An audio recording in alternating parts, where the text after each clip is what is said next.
कोई माई का लाल पैदा नहीं हुआ है कि बेगूसराय के लाल को हरा दे। ये बात हम आपको कह देना चाहते हैं। हम उस खेल में हैं ही नहीं जिस खेल में हार और जीत होता है। हम उस खेल में हैं जिस खेल में हमेशा जीत ही होता है, हार और जीत नहीं होता है। यह बात मैं इसलिए कह रहा हूं कि जो लोग गरीब हैं, जो लोग शोषित हैं, जो लोग कमजोर हैं, उनके पास खोने के लिए कुछ नहीं होता है। वो उस लड़ाई में हमेशा जीतते हैं क्योंकि उनके पास हारने के लिए कुछ नहीं होता है। इसीलिए अगर किसी को लगता है कि हम किसी हार और जीत के खेल में हैं तो वो भ्रम में है। हम किसी हार और जीत के खेल में नहीं हैं, हम न्याय की लड़ाई में हैं, संघर्ष के पथ पे हैं और अपना मुकाम हम जरूर हासिल करेंगे। ये हमको भरोसा है कि बेगूसराय की मिट्टी है और बेगूसराय का इतिहास उठा करके देख लीजिए। अंग्रेजों को छठी का दूध का याद दिला दिया था बेगूसराय ने। किसी भी जमाने के आंदोलन को आप उठा करके देख लीजिए, बेगूसराय का नाम स्वर्णिम अक्षरों में लिखा जाता है।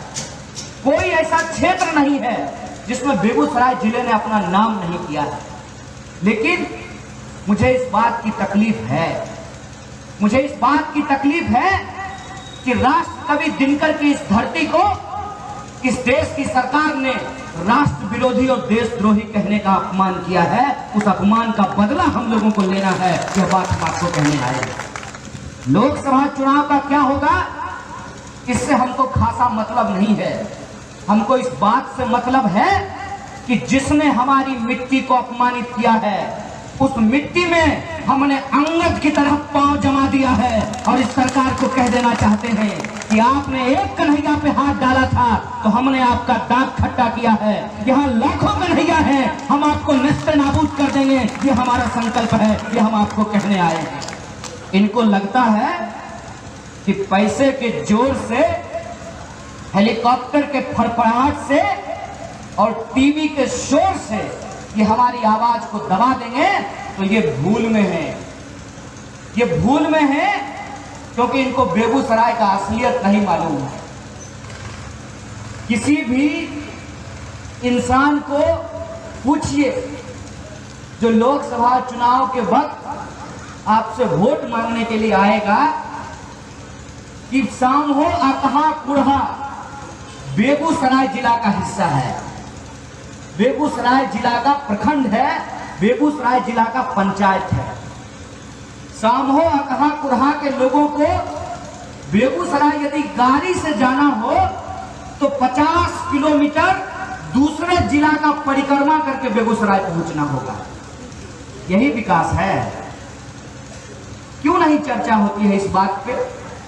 हमारे कुछ मित्र आए हुए थे दिल्ली से, उन्होंने कहा कि आज कहाँ का प्रोग्राम है? हम बोले अंडमान निकोबार जा रहे हैं। तो बोला अंडमान निकोबार कहाँ से आ गया बेगूसराय जिला में?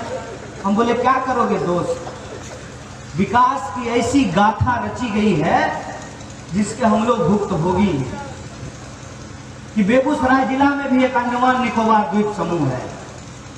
कभी यदि सावन में समंदर देखने का मन करे तो गोवा मत जाना, बेगूसराय चले आना, तुमको समंदर दिखा देंगे। यहीं पर दूर दूर तक जलमग्न, चारों तरफ जल, और उस बीच में पलती है एक सभ्यता, उस बीच में पलता है एक इतिहास, उस बीच में पलते हैं सपने, उस बीच में रहते हैं लोग, उस बीच में रहती हैं माँ बहनें, उनका होता है दुख तकलीफ।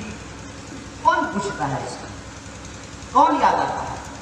आज हमारे एक साथी जब हम खाना खाने के लिए गए, उन्होंने अशोक दा के घर पे, उन्होंने कहा कि देखिए चुनाव से पहले तो सब आता है, चुनाव के बाद कोई नहीं आता है। हम बोलिए देखिए बाबू साहब, सब धन 22 पसेरी नहीं होता है। ये बात आप अपने दिमाग में डाल लीजिए। सब धन इसलिए 22 पसेरी नहीं होता है कि शत्रुघ्न बाबू आते हैं कि नहीं आते हैं? संभो आते हैं ना, आपके भोज में आए थे ना। और किसी के साथ अगर कोई घटना दुर्घटना ब्याह शादी हो आते हैं नहीं आते हैं? तो शत्रुघ्न बाबू आपके सांसद हैं। सब धन 22 पसेरी नहीं होता है।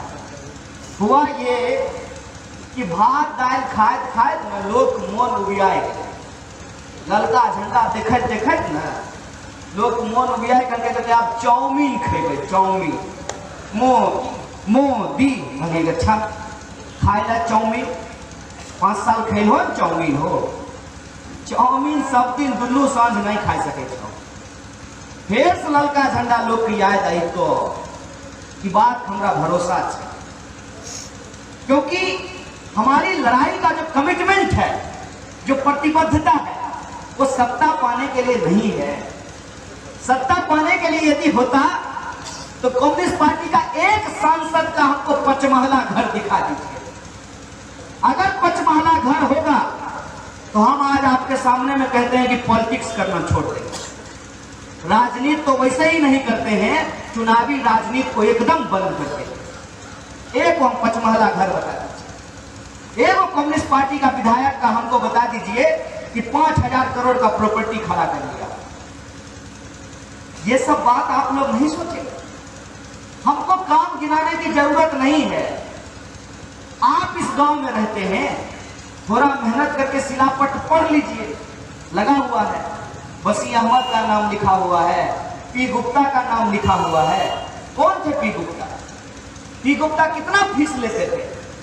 पी गुप्ता 2 रुपया फीस लेते थे, 2 रुपया। आज जाइएगा बेगूसराय नाव टप करके और पता कीजिएगा कि डॉक्टर कितना फीस ले रहा है। इस सच्चाई को हम लोग स्वीकार नहीं करेंगे और कब तक स्वीकार नहीं करेंगे? क्या यह देश हमारा नहीं है? क्या इस देश के प्रति चिंता करना हमारी जिम्मेवारी नहीं है? और इस देश की चिंता यदि हमको है, तब हमको इस देश के सरकार से सवाल पूछना चाहिए। और इस देश की सरकार से सवाल पूछना ही असली देशभक्ति है। यह बात को हमको समझना चाहिए। हमको कोई कहता है देशद्रोही, हमको कोई फर्क नहीं पड़ता है। पूछिए क्यों? हमको इसलिए फर्क नहीं पड़ता है कि आप बबूर के पेड़ के सामने खड़ा हो जाइए और कहिए ये तरबूज है, तरबूज है, तो बबूर तरबूज हो जाएगा। तो जब बबूर तरबूज नहीं हो जाएगा तो किसी के कहने से हम देशद्रोही हो जाएंगे? मैं समझता हूं कि अगर प्रधानमंत्री मोदी जो कर रहे हैं वो देशभक्ति है, तो स्वाभाविक रूप से हम जो कर रहे हैं उसको लोग देशद्रोही समझेंगे।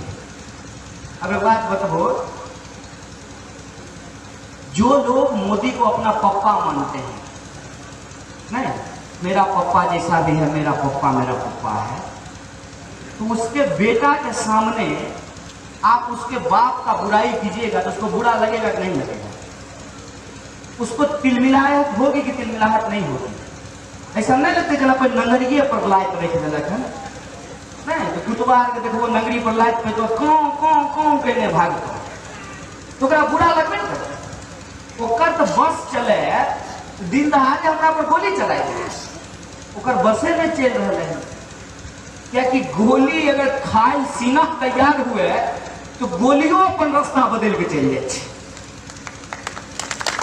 गोली भी अपना रास्ता बदल लेता है। और एक बात जान लीजिए, महाभारत की कहानी में चक्रव्यूह अर्जुन के लिए रचा जाता था, लेकिन चक्रव्यूह को भेदने का काम किसने किया था? अभिमन्यु ने किया था। इस देश का इतिहास हम जानते हैं, और इतिहास ये है कि लड़ाई में जीत किसकी होगी कि बाद में पता चलेगा, लेकिन इतिहास उसका लिखा जाता है जिसने ईमानदारी से लड़ाई लड़ी हो। और हम इस देश में आपके बीच पले बढ़े जो लोग हैं, जो आपके संस्कारों को सीखे हैं, उस संस्कार में हमने यही सीखा है कि सही को सही कहेंगे और गलत को गलत कहेंगे और मुंहे पर कहेंगे। आपको जितना हिम्मत है आप अपनी सारी हिम्मत और ताकत लगा लीजिए, लेकिन आप हमारी आवाज को नहीं दबा सकते। और जिनको बुरा लगता है उनको बुरा लगने दीजिए, लेकिन एक बात हमको बताइए कि कौन सा सवाल हम नाजायज उठा रहे हैं? हम बोले थे कि प्रधानमंत्री आकर के बोले थे कि इस देश के सभी देशवासियों के खाते में 15 लाख रुपया पहुंचाया जाएगा। हम बोले थे कि इस देश के नौजवानों को 2 करोड़ नौकरी दी जाएगी। हम बोले थे कि इस देश के गरीबों का अच्छा दिन आएगा। हम बोले थे कि महिलाओं और किसानों के ऊपर अत्याचार बंद हो जाएगा। हम बोले थे कि महंगाई कम कर दी जाएगी। एक काम यदि हुआ हो तो हम प्रधानमंत्री के नाम से ताली बजाने के लिए तैयार हैं। और जब काम नहीं हुआ है तब आप नहीं बोलेंगे कि काम नहीं हुआ है।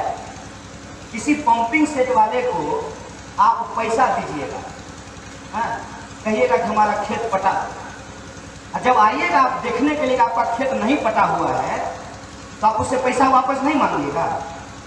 और जब हम पैसा वापस मांग रहे हैं तो कौन सा अपराध कर रहे हैं? सरकार हम चुनते हैं कि वो हमारा काम करे, और सरकार यदि उस काम को नहीं करे तो क्या सरकार का सवाल नहीं पूछा जाएगा?